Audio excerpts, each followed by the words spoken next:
welcome back to another review. Now this is the Huglu 103 DE. The gun's so nice I almost don't want to swear in the video. A little bit of background on Huglu, I'm assuming that's how you pronounce it. It is a Turkish company.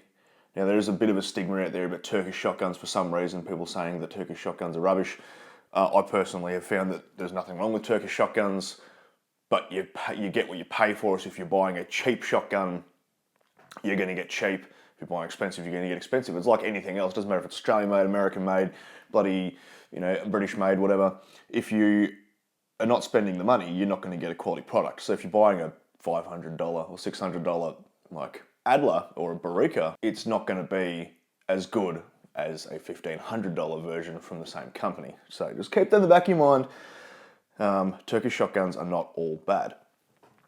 So a little bit of background on the company of Huglu. It was founded by a bloke called Mustafa.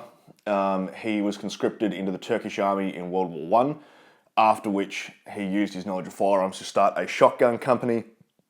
That company went into a full corporation in the 60s, I think it was like 62 or 65, somewhere around there, and has been making pretty well-renowned shotguns ever since. It almost seems like they've only just really come to Australia, and a lot of people are like, oh, have you heard of this thing called a Huglu? But they actually have been around for a fair amount of time. So this is the 103 DE. There are three models or sub-models you can get of it. You can get the silver finish, the black finish, and the case hardened finish. This particular model here is the case hardened finish, which looks absolutely immaculate. It's too nice to shoot almost. It's just a very nice shotgun. We'll get into all the little itty-bitty nerdy features later, but I do like this shotgun. It comes in three barrel lengths. You have 66 centimeters, 71 centimeters, and 77. Whatever that equates to in inches, because, imperial shit. I'll put that here. So you can get different barrel lengths and different finishes. So that's a multiple different combinations. You could get shorter barrel with a different finishing and whatever. Some of them do have different buttstocks. So this buttstock has a raised comb. Some of them don't have the raised comb. I found that perfect for me. It made it fit me properly. Now the thing about shotgun shooting, for those of you who don't know, it's all about how the shotgun fits to your body. This also comes in two gauges, so you can get 12 gauge, which is what this one is, and 20 gauge. We have selectable tubes, so single trigger with selectable tubes. So when you look at the safety catch, and I'll throw this up in the footage now, it has a horizontal slider. If you slide it to the left, it will reveal a single round dot, and that means the top tube will fire first. If you slide that to the left, it will reveal two dots. That means you're firing the bottom tube first. Now, you might be thinking, why the bloody hell would you want to do that? It's because generally in a shotgun, you are going to have two different chokes. I believe this one at the moment has a modified and an improved. So you might, depending on what you're shooting at the time, whether it's further away or closer, being a bird or a fox or whatever you're shooting, you might want to change which choke you're using first. I believe generally the general rule of thumb is you would shoot your tighter, if you're shooting at ducks that is, you would shoot your tighter pattern first, and then your second shot will be a wider pattern if you do miss it with the first one. I believe that's the general rule of thumb. But you may have a bird that's really close, and if you're shooting with a really tight pattern, your pattern might be bugger all. You might think, oh, I'm going to miss with that, so you'll flick over to your other tube to fire a wider pattern. That's my understanding of it. If you know anything different about shotguns, drop it in the comments. I'm not, very knowledgeable about shotguns. I know a little bit, but not heaps. While we're talking about the safety catch, unlike some shotguns, this is not an automatic safe. So a lot of shotguns that I've played with, as soon as you close the action, it will automatically go to safe, and then you would have to take it off safe to fire it, obviously.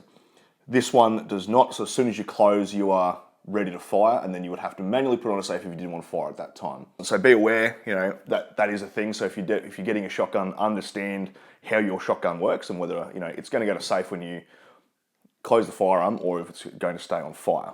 The wood furniture is superb on this. It's so smooth, like it's ridiculously smooth. It's got hand checkering. I don't know how many checkers per inch this is. As I said, raised comb. We have a rubber butt pad. Doesn't feel too bad in the shoulder, doesn't recoil heaps. It feels really, really good to shoot. The receiver is forged steel, so it's a forged single piece receiver. Our barrels are 4140, and from what I read on the website, It's blued outside and chrome lined barrels. So that's pretty cool. We have an 8mm rib on top that goes all the way down the barrels with a white single bead. We have ejectors, which work quite well. One thing we did find with the ejectors, so we had a failure to eject on a couple of shells.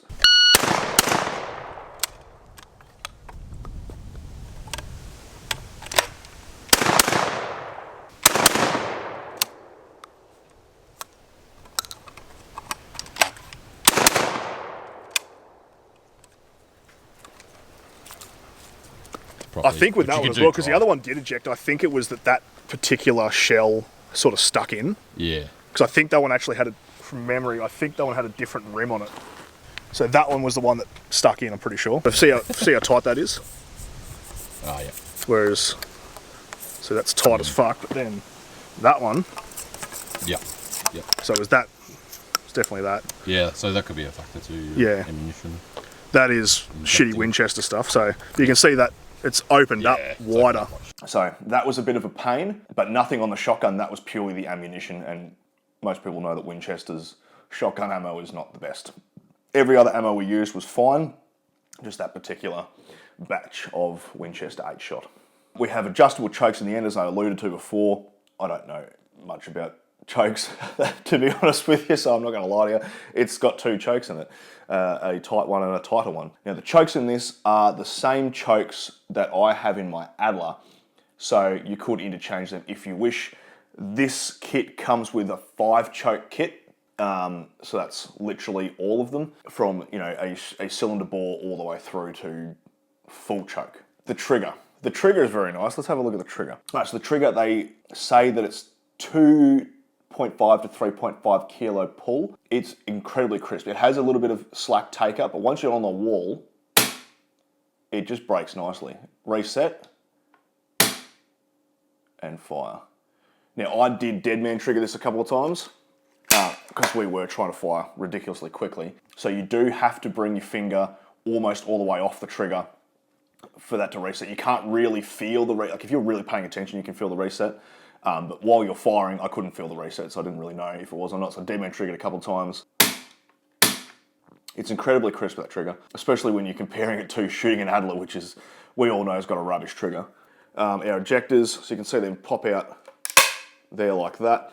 Now, when this shotgun first came into the shop, it was incredibly stiff. So if you buy one of these and it is really, really stiff, don't worry, it does loosen up. Like this one was like, really had to reef it to open it up. Then, so you can literally tuck it under your arm and you're ejected.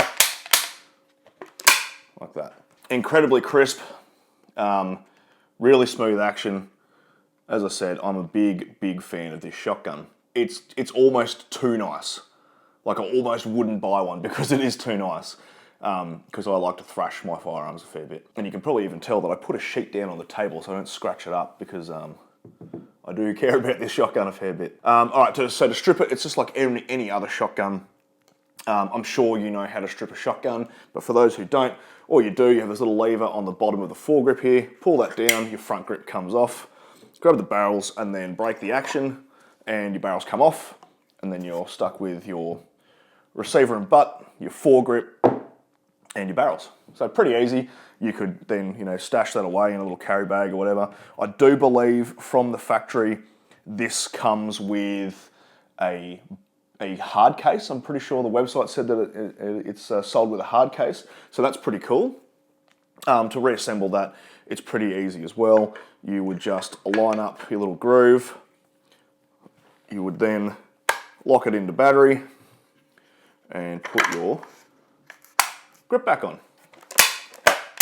Good to go. So there you have it. That's the Huglu 103 DE over-under shotgun. I don't even have the word, I can't articulate the words for how nice this shotgun is, especially considering the money. So this shotgun retails for $1,149. So that's ridiculously cheap. So if you're looking for a shotgun that's really nice, I would definitely recommend the Huglu 103. It's the DE, the FE, the CE. The CE comes in camo, which is pretty cool. So if you're a duck hunter, you could probably get that instead of having to put bloody shrouds on your guns or whatever. This shotgun is available at Fat Rat Trading. Feel free to hit them up if you're looking for one of their shotguns. If you don't want this particular shotgun and you want a different Huglu shotgun, I'm sure they could order it in for you.